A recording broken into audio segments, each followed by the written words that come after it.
ये कहानी है पुष्पा की। पुष्पा ने अपने बड़े बेटे की शादी अपने पति के दोस्त की बेटी से करवाई, तो शादी की रात ही डाइवोर्स तक की नौबत आ गई थी।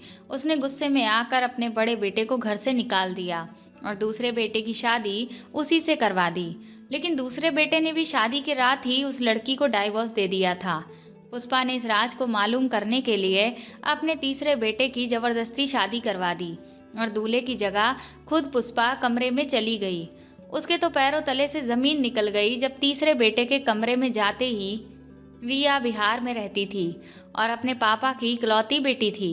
उसकी शादी एक बहुत अच्छे खानदान में हुई थी। ससुराल वाले सब बहुत अच्छे थे। उसकी आदत थी कि वह हर रोज़ सुबह वॉक पर जाती थी। उसकी सास पुष्पा भी साथ ही होती थी, मगर 10 मिनट बाद ही वो अपना रास्ता बदल कर कहीं चली जाती और 1 घंटे बाद खुद ही वापस आ जाती। उसकी सास अक्सर खोई खोई रहती थी, घर में भी चुपचाप रहती थी।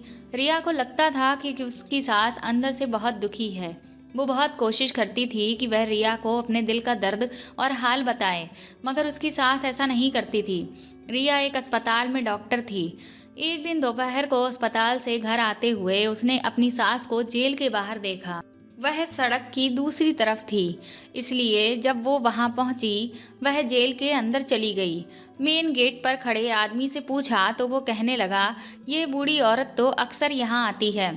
रिया ने सोचा आज वो अपनी सास पुष्पा से बात करेगी और उनसे मालूम करेगी कि आखिर क्या वजह है इस सारे मामले की। 1 घंटे बाद जब रिया की सास जेल से बाहर निकल कर आई तो उसने सामने देख घबरा गई। रिया ने प्यार से कहा, सासू माँ, आप यहाँ क्यों आती हैं? किससे मिलने आती हैं? आज मुझे सब जानना है। रिया की सास कहने लगी, तुम घर चलो, मैं सब बताती हूँ। वो घर जाकर कमरे में बैठ गई और उसकी सास अपनी कहानी बताने लगी। पुष्पा ने बताया कि उसके पति उससे बहुत प्यार करते थे। अपने खानदान में सबसे बड़ी बहू होने के नाते सब उसकी बहुत इज्जत करते थे और उसका हर हुक्म मानते थे। दूसरी वजह यह भी थी कि खानदान भर में सिर्फ वो ही थी जिसके सिर्फ बेटे ही बेटे थे। उसके 5 बेटे थे और बेटी कोई नहीं थी। पुष्पा को बेटी की बहुत ख्वाहिश थी, मगर शायद उसकी किस्मत में बेटी नहीं लिखी थी। वो तो यही चाहती थी कि उसकी पहली औलाद कोई बेटी हो, मगर यह हसरत ही रही। 5वां बेटा अभी 2 साल का ही हुआ था कि उसके पति की एक हादसे में मृत्यु हो गई। पुष्पा के सब बेटों में 2 साल का ही फर्क था और वह सब एक साथ जवान हो रहे थे। खानदान वालों की नज़रें उसके बेटों पर जमी हुई थीं, क्योंकि वह बहुत खूबसूरत और हैंडसम और नौजवान थे। पुष्पा ने उनकी परवरिश बहुत अच्छे से की थी। उसे अपनी परवरिश पर नाज था। उसके बड़े बेटे की उम्र अभी 15 साल की ही हुई थी जब पुष्पा की ननद अपने ससुराल से उसके बेटे के लिए एक रिश्ता लाई थी। वह लड़की अभी 12 साल की थी और बहुत प्यारी सी थी। पुष्पा की ननद ने उससे कहा कि ये लड़की बहुत अच्छे परिवार से है, पर बिजनेस में लॉस हो गया जिससे उनके घर के हालात बहुत खराब हो गए हैं। वह लोग अपनी बेटी की परवरिश नहीं कर सकते, इसलिए वो तुम्हारे बेटे से अपनी बेटी की शादी करना चाहते हैं। लड़की के पिता भैया के बहुत अच्छे दोस्त रह चुके हैं। अगर भैया जिंदा होते तो तुरंत पहचान जाते। पुष्पा ने लड़की के पिता का नाम पूछा तो उसे भी नाम जाना पहचाना लगा। उसे लगा कि उसने कभी कभार अपने पति के मुंह से शायद ये नाम सुना है। पुष्पा अपनी ननद से कहती है, वो तो ठीक है, पर अभी तो लड़के की उम्र 15 साल ही है। तो वह कहती कि तुम इसे अपनी बहू मानकर अपने पास रख लो। जब तुम्हारा बेटा 21 साल का हो जाए उसके बाद उसकी शादी करवा देना। तुम्हें भी घर में सहायता करने के लिए कोई मिल जाएगा। मेरी आर्थिक स्थिति इतनी अच्छी नहीं है जो मैं इसे रख सकूं, और इसके घर में तो इस वक्त रोटी के भी लाले हैं। पुष्पा के पास रुपए पैसे की कोई कमी नहीं होती है, इसलिए वह इस बात के लिए तैयार हो जाती है। वह लड़की कुछ दिनों बाद पुष्पा के घर आ जाती है और उसे आंटी आंटी कहती है और उसके आगे पीछे पूरा दिन घूमती रहती। उसके सारे काम अपने हाथों हाथ भाग कर करती।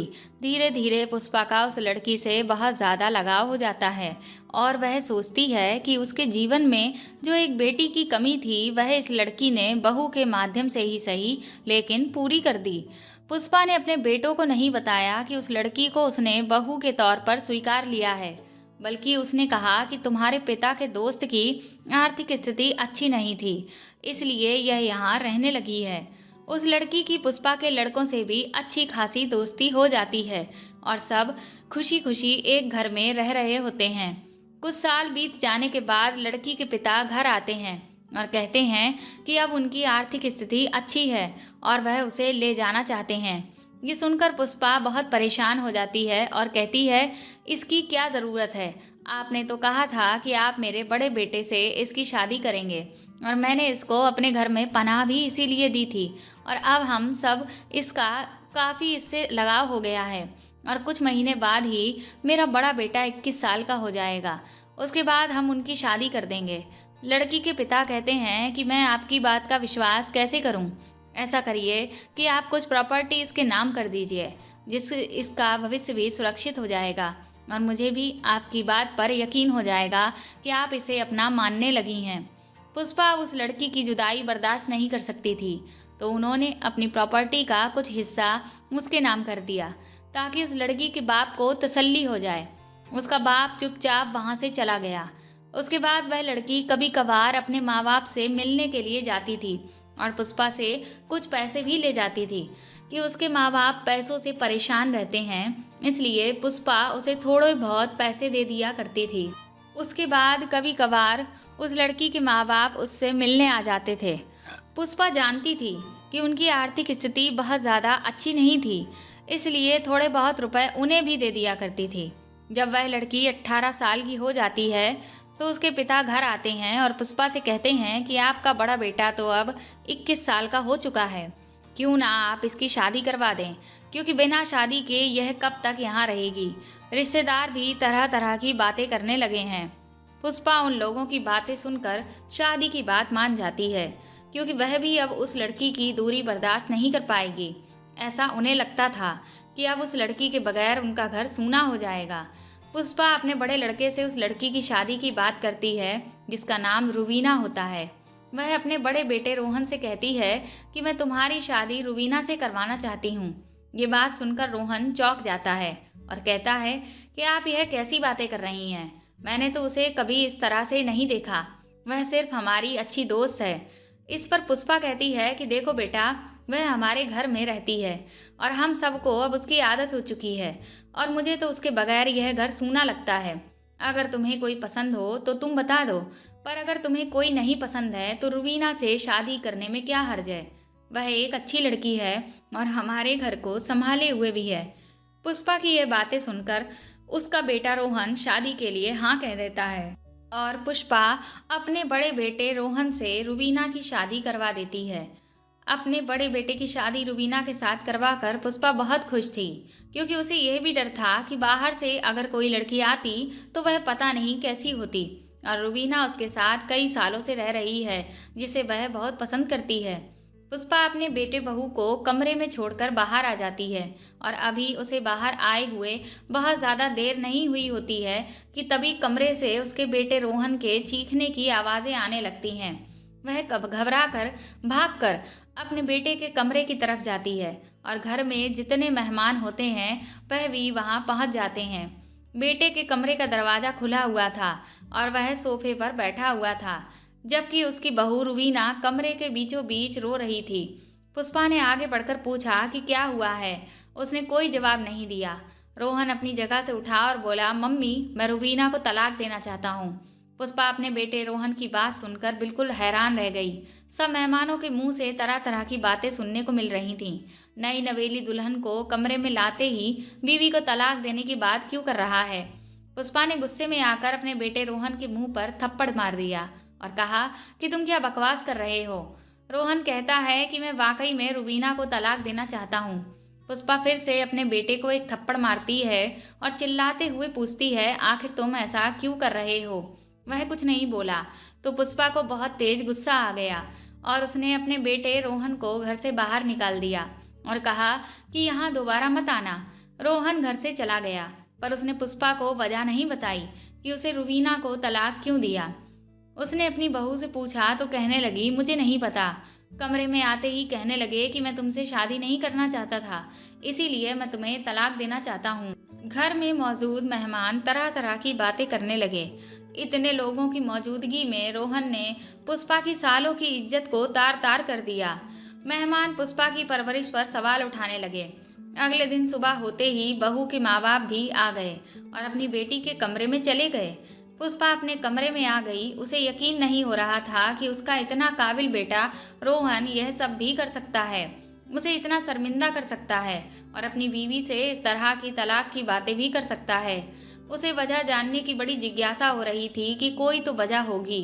अगले दिन पुष्पा के समधन और समधी ने बहुत हंगामा किया और कहने लगे कि हमारी बेटी का भविष्य खराब हो गया है, कोई तलाकशुदा लड़की से शादी क्यों करेगा? आपके बेटे ने मेरी बेटी की जिंदगी खराब कर दी है। उसके पास तो कोई औलाद या जायदाद तो है नहीं कि कोई उससे दौलत के लालच में शादी कर ले। पुष्पा बहुत शर्मिंदा महसूस कर रही थी कि उसके बेटे की वजह से आज उसे ये दिन देखना पड़ा। उसने सोचा तो उसे लगा कि उसका समधी सही कह रहा है। उसने अपने बड़े बेटे रोहन को घर और जिंदगी दोनों से निकाल दिया, इसलिए उसके हिस्से की सारी जायदाद अपनी बहू रुबीना के नाम कर दी। उसकी बहू उससे बहुत मोहब्बत करती थी। उसकी बहू भी पुष्पा से कहने लगी कि मैं आपको छोड़कर नहीं जाऊंगी। रोहन ने रुबीना को तलाक तो दे दिया, लेकिन उसके बाद अक्सर उसकी बहू घर से वॉक करने के लिए एक नज़दीकी पार्क में चली जाती थी। पुष्पा भी उसे जाने देना चाहती थी कि बेचारी का दिल लगा रहेगा। रुबीना उसे दिखाने के लिए खुश रहा करती थी, मगर पुष्पा जानती थी कि वो खुश नहीं है। कभी कभी उसे उसकी हरकतें अजीब लगती थीं, मगर वो ये सोचकर इग्नोर कर देती थी कि शायद यह सदमे की वजह से ऐसी हो गई है। वो सारा सारा दिन फ़ोन पर बातें करती रहती थी। पूछो तो कहती मम्मी से बातें कर रही हूँ। कभी बहुत परेशान होकर रोने लग जाती। उन्हीं दिनों पुष्पा के सबसे छोटे बेटे का एक्सीडेंट हो गया और छोटा बेटा इस दुनिया को हमेशा के लिए छोड़कर चला गया। पुष्पा की तो मानो जैसे कमर ही टूट गई। एक बेटा पता नहीं कहाँ दर बदर भटक रहा था और दूसरा बेटा भी उसे छोड़कर चला गया था। उसकी बहू ने उसका बहुत साथ दिया था और उसकी वजह से वो दोनों सास बहू का दिल लगा रहता था। कुछ दिनों बाद पुष्पा की समधन और समधी आए और कहने लगे कि अपने दूसरे बेटे की रुबीना से शादी कर दो, क्योंकि तुम्हें उसकी ज़रूरत है।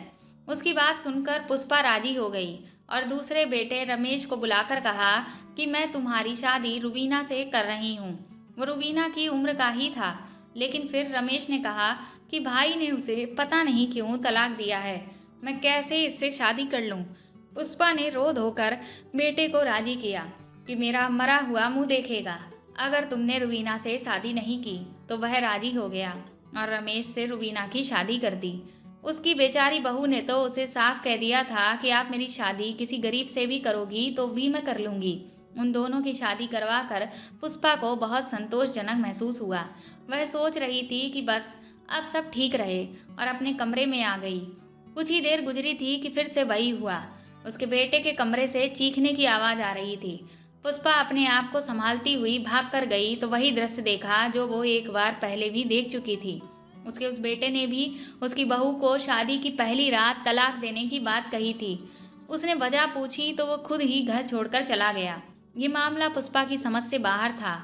आज क्या वजह थी कि उसकी बहू का एक बार फिर तलाक हो गया? उस बेचारी का तो घूंघट भी नहीं उठाया गया था। एक बार फिर पुष्पा की बहुत बेइज्जती हुई। लोग कहने लगे उनके घर को नजर लग गई है। अब क्या करेगी बेचारी? अगर लड़के इस तरह से बागी होकर घर छोड़कर चले जाएंगे। इस बार पुष्पा को थोड़ा शक होने लगा था कि कोई तो ऐसी वजह होगी जिसके कारण उसके दूसरे बेटे ने भी उसी तरह किया। आखिर क्या वजह थी? कसूर किसका था, बेटे का या बहू का? पुष्पा सोचती है कि ये बिल्कुल भी इतनी सीधी बात हरगिज नहीं थी जितनी नजर आ रही थी। वो पागल होने लगी थी। उसके दो बेटे घर छोड़कर चले गए। एक बेटा मर गया, एक बिस्तर पर था, अब बस तीसरे नंबर वाला ही रह गया था। अजीब बात थी कि उसकी बहू ने इस बार भी अपने माँ बाप के साथ जाने से मना कर दिया, लेकिन पुष्पा के साथ रहते हुए भी वो उसके पास नहीं होती थी, हर वक्त कमरे में बंद रहती थी। पुष्पा एक दिन बीमार हो गई तो अपने बेटे के साथ डॉक्टर के पास चली गई। वापसी में उसने अपने बेटे से कहा मुझे भूख लग रही है। वो पास में एक रेस्टोरेंट में गए।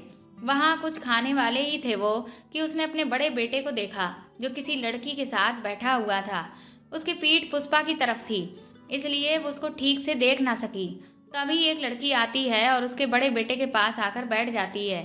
इतनी दूर से उन दोनों की बातों की आवाज़ तो नहीं आ रही थी, मगर पुष्पा को लग रहा था कोई परेशानी वाली बात है। तभी वो दोनों बहस कर रहे थे। थोड़ी देर बाद उसका बेटा जिस लड़की के साथ वहाँ से बाहर निकला, उसे देखकर पुष्पा शक में पड़ गई। क्योंकि उसे वो उसकी बहू जैसी लग रही थी। मगर उस लड़की ने अपना मुंह ढका हुआ था, इसलिए वो पहचान ना पाई। उसने सोचा, मेरी बहू यहाँ कैसे आ सकती है? भला उसका तो तलाक हुआ है, वह क्यों आएगी यहाँ? वो उसी वक्त घर पर कॉल करती है और नौकरानी को कहती है कि देखो जरा रुबीना दीदी घर पर हैं। नौकरानी ने कुछ देर बाद बताया कि नहीं जी, वो तो घर पर नहीं है। पुष्पा का शक अपनी बहू की तरफ बढ़ गया। घर आकर उसने अपनी बहू पर नज़र रखनी शुरू की। उसकी कोई खास ऐसी बात उसे नज़र नहीं आई, सिवाय इसके कि वह कभी कभी अकेली बाहर चली जाती थी। एक दिन पुष्पा भी उसके पीछे पीछे चल पड़ी। पुष्पा को उस वक्त झटका लगा जब वह पार्क में उसके दूसरे नंबर वाले बेटे रमेश से मिल रही थी। वह काफ़ी छुपकर उससे बात कर रही थी। वह वाकई उसके बेटों से मिल रही थी, मगर किस लिए और क्यों? उन्होंने तो तलाक ले लिया है। पुष्पा ने अपनी बहू से बात पूछने की कोशिश की थी कि मेरे बेटों ने तुम्हें तलाक क्यों दिया था, मगर वह कुछ बताती नहीं थी। आखिर पुष्पा ने ये राज जानने का फैसला लिया और उसने सोचा कि वह अपने तीसरे बेटे की शादी भी रुबीना से करवाएगी, और रुबीना से कहा कि मैं अपने तीसरे बेटे की शादी तुमसे करवाना चाहती हूँ। तो वह कहने लगी कि आप जो भी फैसला लेंगी मेरे लिए तो वह सर आंखों पर है।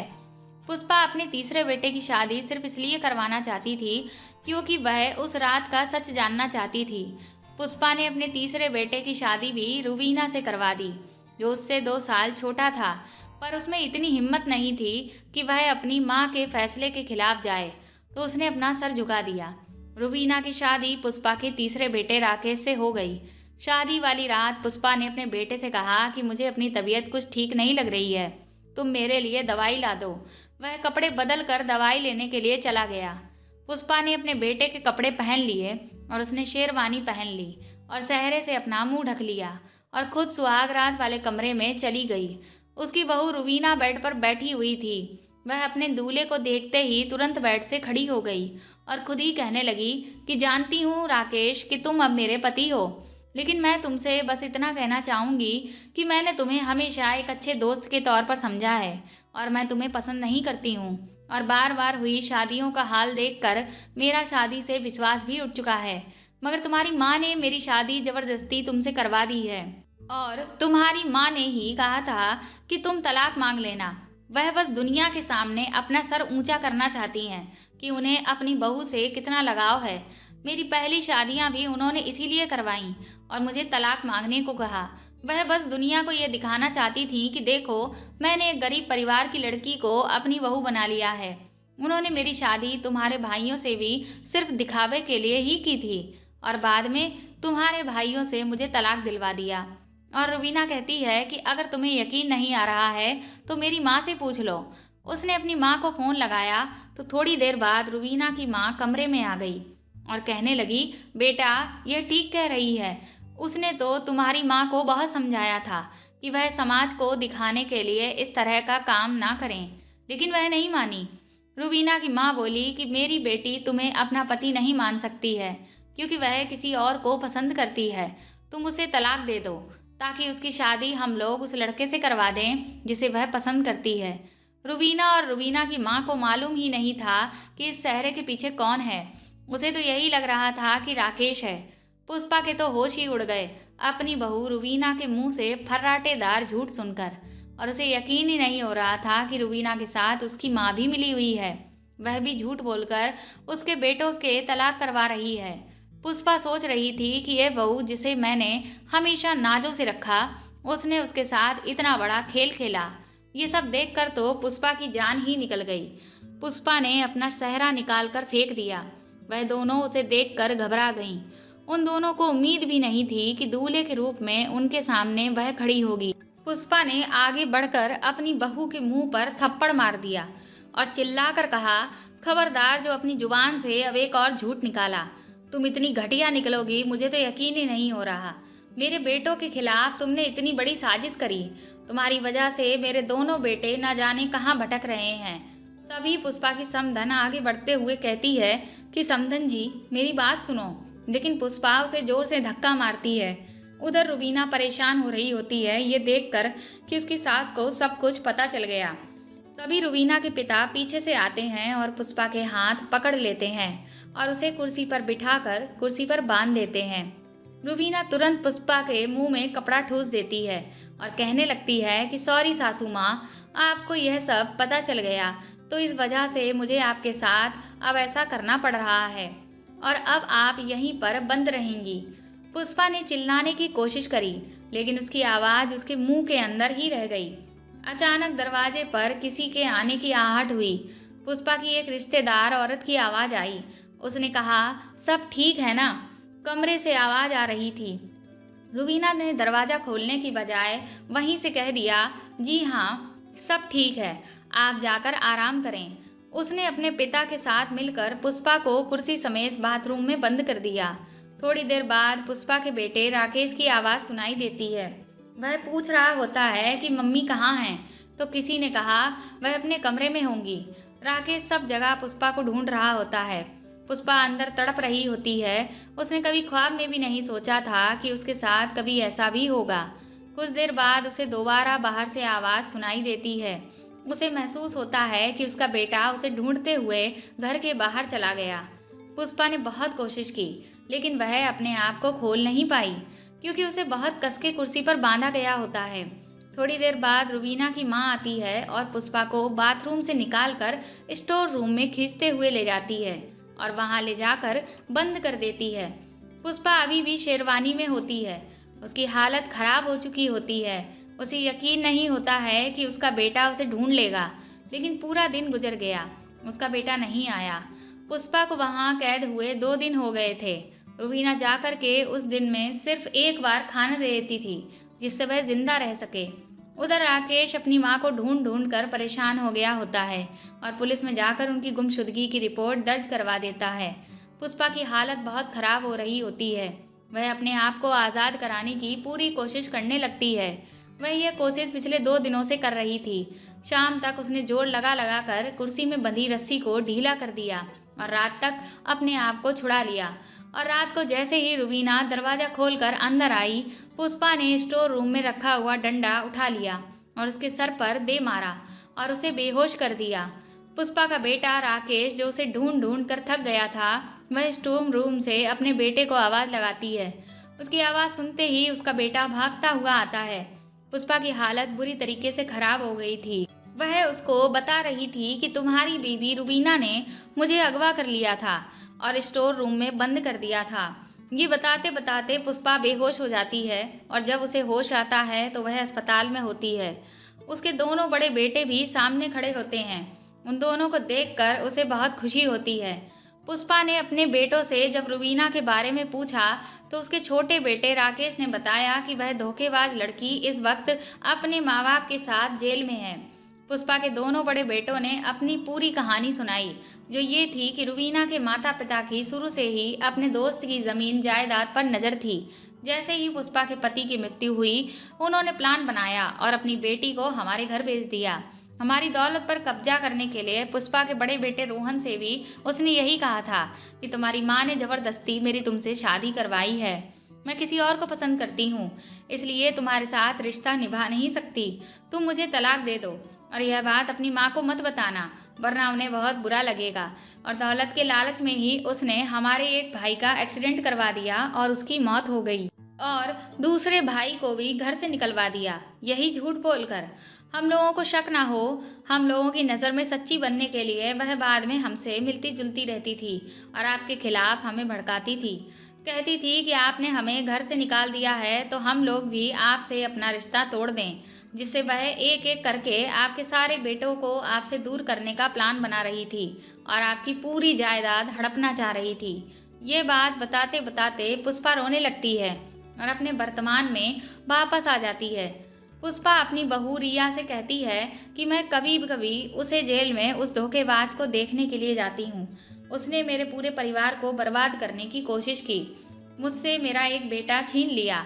उसकी हालत कैसी है उसे तड़पता देखकर मुझे सुकून मिलता है, इसीलिए मैं आए दिन उसे देखने के लिए जेल में जाती हूँ। ये बताने के बाद पुष्पा कहती है कि मैंने अपने तीनों बेटों की शादी दोबारा कर दी। बड़े बेटे रोहन की शादी तुमसे कर दी।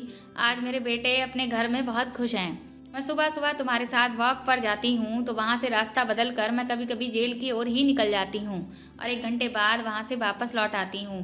पुष्पा रिया से कहती है कि बेटा, जो गलतियाँ मैंने की वह तुम कभी भी मत करना। किसी भी व्यक्ति पर अंधविश्वास मत करना और अपने बच्चों पर संदेह करने से पहले एक बार सच को जानने की कोशिश करना और बिना सच जाने कोई भी फैसला मत लेना। तो दोस्तों, आपको ये कहानी कैसी लगी हमें कमेंट करके ज़रूर बताएं और प्लीज़ मेरे चैनल को सपोर्ट करें, इस कहानी को ज़्यादा से ज़्यादा शेयर और लाइक करें और अगर आप चाहें तो मुझे सुपर थैंक्स भी दे सकते हैं। साथ ही अगर आप मेरे चैनल पर नए हैं तो सब्सक्राइब करके बेल आइकन ज़रूर दबा दें ताकि मैं आगे भी आपको अच्छी कहानियाँ सुनाती रहूँ। Thank you.